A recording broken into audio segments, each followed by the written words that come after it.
Hey guys, what's up? I'm here to give you guys a recap on the new episode of Lord El-Melloi no Jikenbo Real Zeppelin Grace Note, or you can call it Lord El-Melloi 2 Case Files Real Zeppelin Grace Note on episode 5. Now, this episode right here was pretty cool, not too bad. Not to mention, we get to see Gray in good action, and she is to be a bae to some people, as I would say.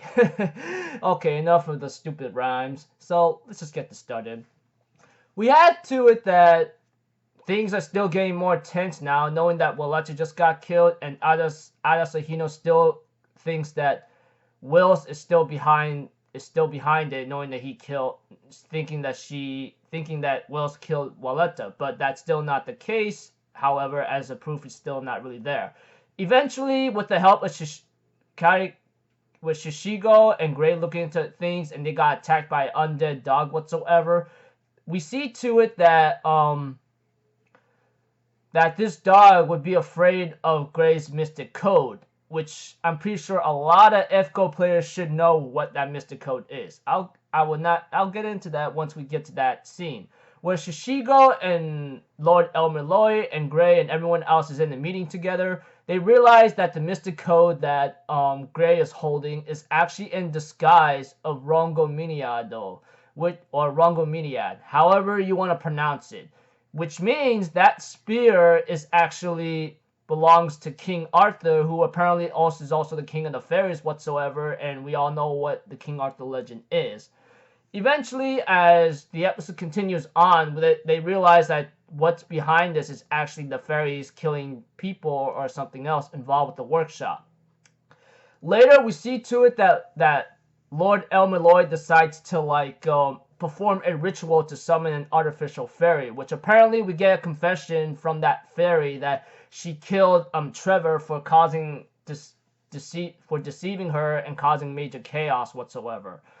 Eventually, Wills will later on find out the truth about this, and suddenly there'll be major attacks on the mansion that Lord El-Melloi and the others are in right now because of the dogs being attracted by the ritual that Lord El-Melloi did. And we see to it that they are fighting the dogs up to the best of their ability, including all the undead people. But unfortunately, there's too many of them, and Waver tells Gray to use that mystic code. And therefore, after buying some time here and there, we see Gray finally unleashing the true form of the mystic code, and uses Rongo Miniado to destroy all the dogs whatsoever.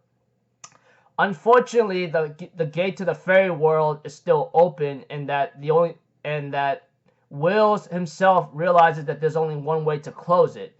He decides to go to the gate and go with that female fairy looking being, and decides to enter the afterlife and the underworld. Although Lord El-Melloi tries to stop him and tell him otherwise, that he could not make it in time. Wills decides to go to the other side where his sister and everyone else is at in the afterlife, and that's about it.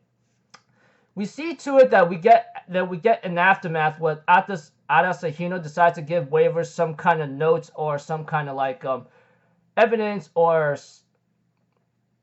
information involving something about organization or group selling mystic eyes to people or something, you know. And of course, Shishigo therefore gives some advice to Gray to keep an eye on Lord El-Melloi, because he may rope himself into trouble and he needs you. And this causes Gray to blush out, and Shishigo just says, "Later, toodles." And we see to it that Gray and Lord El-Melloi go on their way back to home, because after they solve the case of what happened with the lightning in the workshop, you know, etc. Anyways, best scene in this episode was Gray using Rongo Miniad or Rongo Miniado, however you want to pronounce it. And yeah, looking forward to next episode. Don't know what's bound to happen. Don't know what's the next case be for Lord El-Melloi, but it's gonna be one heck of a show timing for him. So until then, I'll see you guys in the next video. I'm Alpha Zero, people. Have a good day, and I'll see you guys next time, alright? Peace out. Bye-bye. Toot-toot-toot!